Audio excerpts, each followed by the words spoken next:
Good evening, everybody. It's Sunday evening here in Dallas. It's about just after 6 o'clock, and here's the highlights from Friday's trading. I wanted to go over the chart with you. We've got a little bit different chart today. I'm trying to emulate a package out there that someone else has been using, and they asked me if I could emulate the chart for them in Sierra. So I said, yeah, sure, I'll give it a try. So I worked this weekend and played with it. I think I've got a pretty decent chart that captured most of the moves on the ES on Friday. So I want to go over it with you guys a little bit. Here's you'll see the red arrows are sell signals, and the green arrows would be buy signals. So you'll see here's the high of the day, and here's the low of the day on Friday, and that's all mapped out. Got a couple of moving averages here. I've got zigzag lines drawn in, and you can see the zigzag the pullbacks and then taking off to the upside, or you see here, and it went down. You got a little bit of a pullback, a little bit of congestion area right here, and then more to the downside. So I want to go over this. I know there's a couple of questions that immediately would come to my mind. Getting in short here, or getting out down here, getting back in, getting out, or reversing and that sort of thing, and then going in and going long down here, getting caught in this congestion here. How do you avoid that? I went ahead and I played with some moving averages this weekend that I'd gotten off of another chart.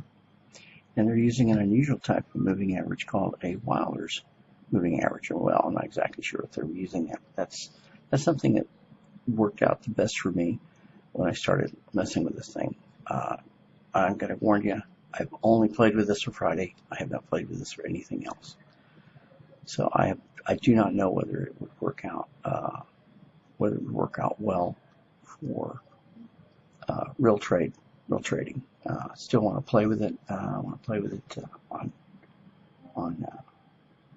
Monday in Sim and see how it does. And I also want to look at other markets with it. But the basic chart, here's just basically the basic chart, and it's very, very simple. I've got a parabolic. I got a parabolic SAR, and I've got a linear regression channel here, which will tell me, basically indicate my trend. I've got MACDs and Rockwell. I've got a Rockwell trading system on here, which works fairly well in doing. And all I'm doing with the Rockwell trading system is coloring bars.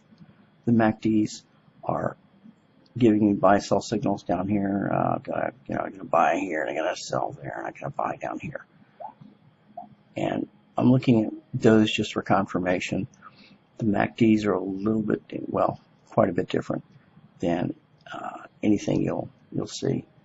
Let me see if I can turn that off. There's a MACD trading system here, and I don't remember where it is. Anyway, you'll see this here. I want you to pay attention to this line here. This is if you look at that's the 10-period Wilder's moving average. So we got a sell signal here. You got a little bit of a chop here, and then here's where the real down move started. You had to set through this congestion, and this was like 3 o'clock in the morning, and you might have gotten into a trade. Then again, you might have been asleep. The real action started right on this bar here, and that was at 8 o'clock. That was at New York Open. There's my 617 bar. That's when everything started. And you'll notice that this guy here, with this bar right here, or this moving average turned down, and because I've just got the slope change colored. So at this point, you would look at this and say, I've got a bar here. I've got my parabolic SAR, which is flipped from positive to bearish, from bullish. These are bullish down here when these little blue circles are below price action. When they flip and they go above price action, this basically tells me that I'm I'm bearish. So I look at this. I have a confirmation here. I'm already bearish from up here. I've already got my sell signal from up here, and I'm looking for that 3 confirmation. So at this particular point, you could get in here, or if you're a little more conservative, you could get in on this bar where your parabolics are, or your moving average changed over. Now here you got to sit through a little bit of chop. This went on. There's your confirmation. There's your entry at 8 o'clock. You'd have to sit through a little bit of this stuff until about 9:27, just before market open and started heading back down again. Well, what would keep me in this trade was this guy here, right here. I don't want to get into this trade until this guy flips, until the slope change on the 10 period. This keeps me in trend despite this junk here. Keeps me in trend all the way to the bottom. Keeps me in trend. Let me disconnect that so I don't get the error. Keeps me in trend here, even though I've got all this choppy junk down here. Okay, choppy. It comes down, goes right down here. Okay, and I can just I can automate that. You've got a apparent low of the day. It looks like a low of the day at 9:45. So you could get out here. You could get out down here. You see the star flip. So you would get out here, which would be a nice, from 24, say 24.25, getting in some out here. That's an 8-point profit on the ES. That's not bad. That's 32 ticks, which is about around $500 or so. So that would be a nice profit target. If you wanted to sit in it,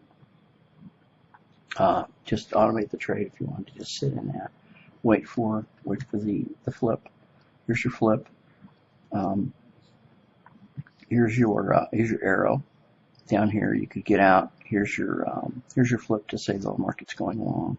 Your parabolic SAR flip, or you could just wait. You could get out and then get back in up here, ride it back down up here. But if you got in here and you got out here where that arrow is, you're not going to make a whole lot. You're just going to unless you have like a tight trailing stop and say, you know what, I'm gonna go for a couple of points and be done with it. I'm out. Okay, now I got this. Then it's swing going against you, that sort of thing. Keeping the trade while this moving average, the 10 Wallers moving average is pointing down. Takes you all the way back down here, gets you out right there. I've got a buy arrow. I've got a SAR flip.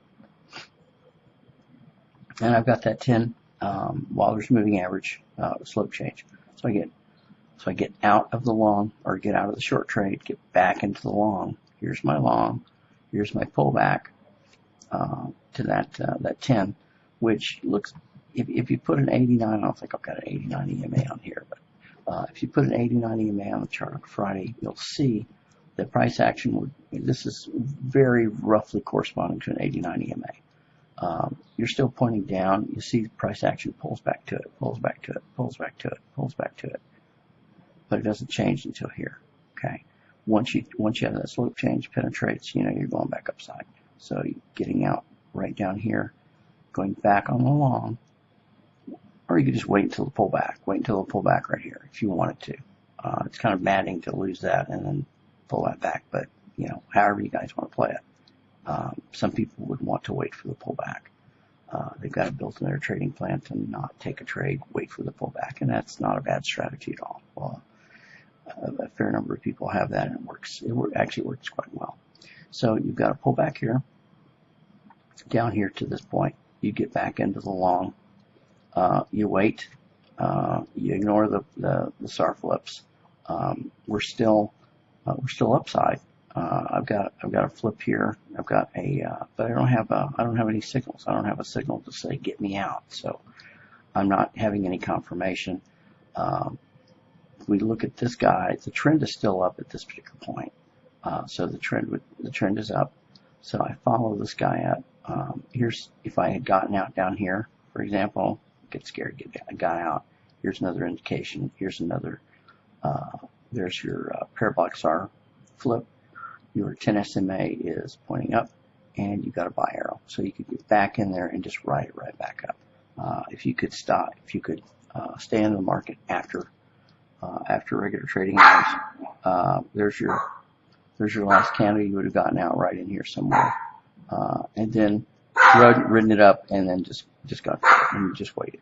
So anyway, at the end of the day, you would have made a nice profit. You would have made a good deal. So there's one move of the day down here. Wait till the flip here, and then get back in and just ride it. Anyway, hope you guys enjoyed that, and hope you learned something from it, because I certainly did. I'm really liking this 10 Wilders moving average. Oh, another way you could have played it is you could play it on the crossover. Here's the cross. I've got a 5, and that moving average is the 5 is a 5 EMA. The 10 is a Wilders moving average so I got a 5 and a 10. And the other way you could have played this on Friday, which would have been really nice, just wait for the crossover. So I've got a crossover here, the 5 and the 10 for the short. So I get into the short. Boom. So I ride it all the way down. Here's my crossover for the long. So I could have gotten out of the short somewhere down here or whatever on any of these bars, any confirmation you're looking for. You're looking for a SAR flip, whatever you're looking for. And then here I get back in on the crossover to the upside. And then you can see there wasn't a crossover. So just take it and then ride it up. On trend days, or on 2 trend days or 3 trend days, that seems to work really well. Anyway, hope you guys enjoyed it, and I'll see you next time. Thanks.